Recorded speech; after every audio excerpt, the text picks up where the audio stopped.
What's good? What's good? It's the one and only, but what do I know, boxing, coming back at y'all with another one, man. So we got Jaron Ennis in the news, and then we got Brian Norman Jr. also in the news, man. As these two are going back and forth at it, at least the camps are, man. So I know I made videos saying that, man, it's like almost pointless for Jaron Ennis to stay at 147. And even though this is not a mega fight, this is still a good fight that I would hope happens in the near future. But both sides are claiming that the opposite side wants to fight. You know what I'm saying? So it's kind of one of those weird situations where it's like, okay, somebody has to be lying, or somebody's not.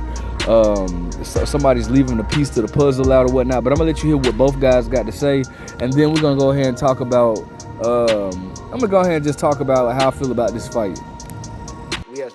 I didn't call him. My daddy called Bozy and told him himself, yes, we accepted the fight. And my daddy was trying to talk, but Bozy said, whoa, no, we ain't trying to fight right now. We want to say that till undisputed. We want to save that till later on and stuff like that. So your daddy is the one who said no, not us. We said yes, we called your daddy and all that just to say yes. And yes, I will come to Philly just for that fight. Don't forget, every time we ever encountered each other, I pulled up on y'all. So don't act like I'm no some Rudy Poo ass nigga. I ain't never been no bitch. You already know that for a fact. So obviously that was Brian Norman's side of you saying about, like, given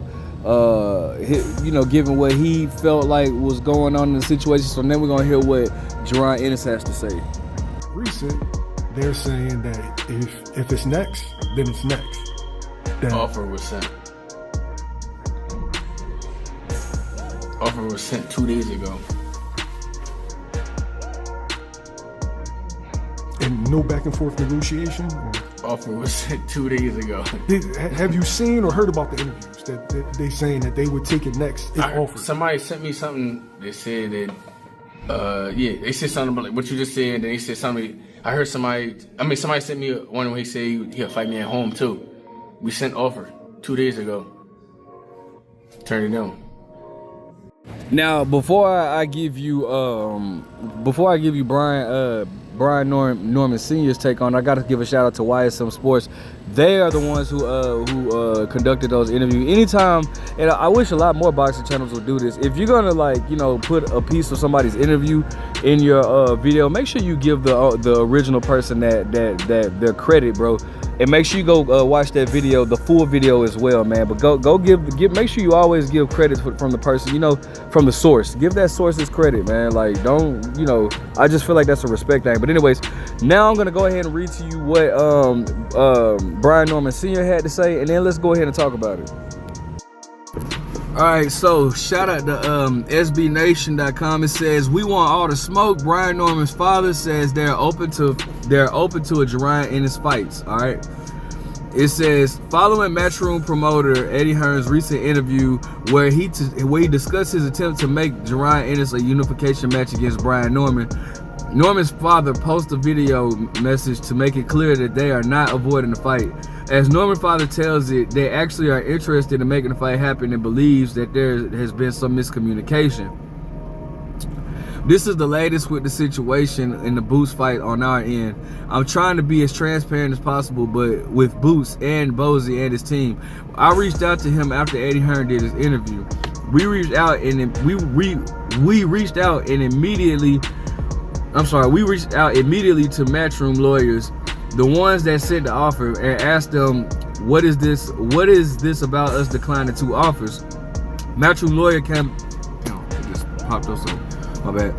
Matchroom's lawyer comes back with, we didn't realize you sent a counter offer, which I find it hard to believe, because how can you say we declined anything? That means you never looked at your response to your offer.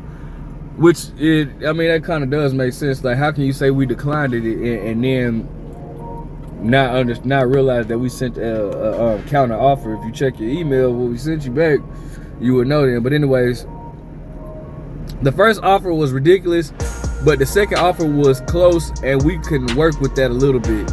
So anyways, we asked, what's your final offer? There has been no response, nothing since then. It's been 7 days since the first contract was sent, so I know they work on Saturdays. I know they up and running on Saturdays. With all respect to Team Ennis, we all with it. Got nothing but love for them. I hope people don't believe all that BS, this rah-rah towards them, none of that. We want the smoke in the ring, and it ain't got nothing to do with nothing personal. Bozy didn't turn the fight down. Let me make that clear. Boots didn't turn the fight down. I don't think anybody's lying. I think it's a bunch of misinformation going around. But at this point, it looks like it's BS going on.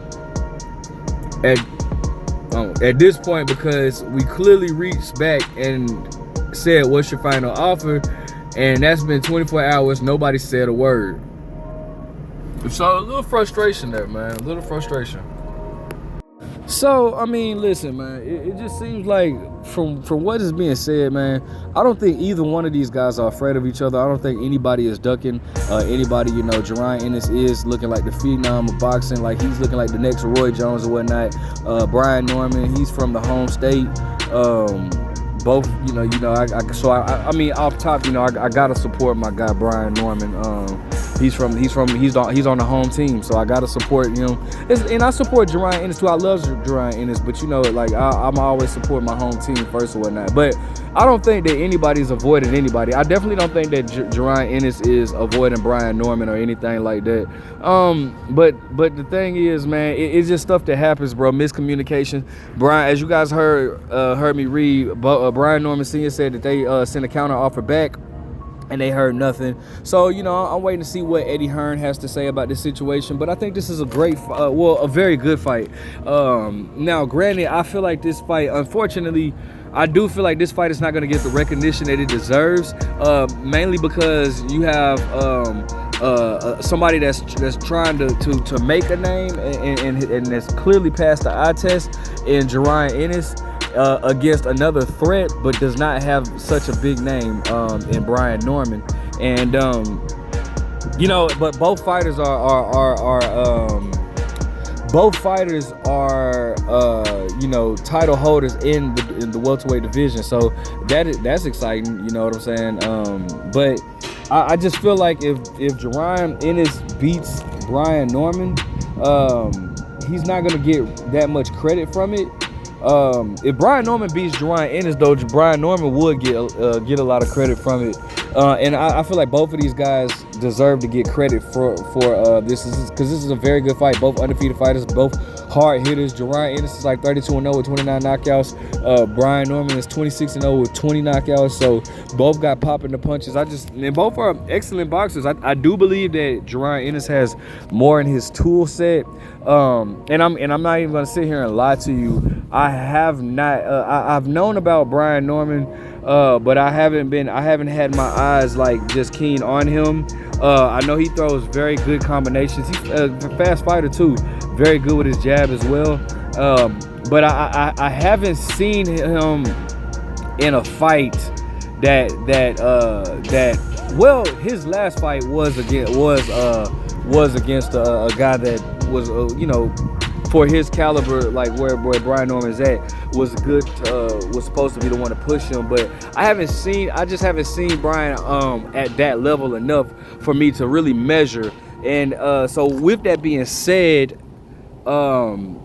if Brian and Jaron Ennis can't make the fight, which I know the IBF has ordered Jaron Ennis to fight Karen Chwonka, but in a rematch, a fight that I don't really care to see. But I would actually like to see Brian Norman against Karen Chwonka, and what that's called is a measuring fight. When a fighter may fight like a boxer may fight somebody that, like, say Terrence Crawford and Errol Spence. I'm just giving this as an example, but since Terrence Crawford and Errol Spence couldn't get made, Terrence Crawford fought Kell Brook, a fighter that Errol Spence fought, as a measuring stick to see, okay, who did better against his opponent. Well, I would like to see that with Brian Norman and Karen Chwonka. If we can't get this fight, and if we can't get this fight yet, I'm not gonna be too mad, because I feel like this fight does need to get more credit. Both these fighters deserve credit for taking this fight if they do fight each other. So I'm not mad. I'm not a fan of letting fights marinate, but in this fight I wouldn't mind, because I just don't I just don't think that this fight is going to get the credit that it truly deserves. You know what I'm saying? So, but hopefully, if they make the fight, I'm all for it. I'm definitely going to watch it. It would be the biggest task for both fighters, in my opinion. So, you know, I'm going to be all ears. You know, I'm going to be all eyes and all ears and all tuned in, all right? Because this is going to be a great fight if it happens, all right? Let me know what you guys think. Make sure you guys like, comment, subscribe. Who do you see winning this fight? Who are you picking butts? What do I know?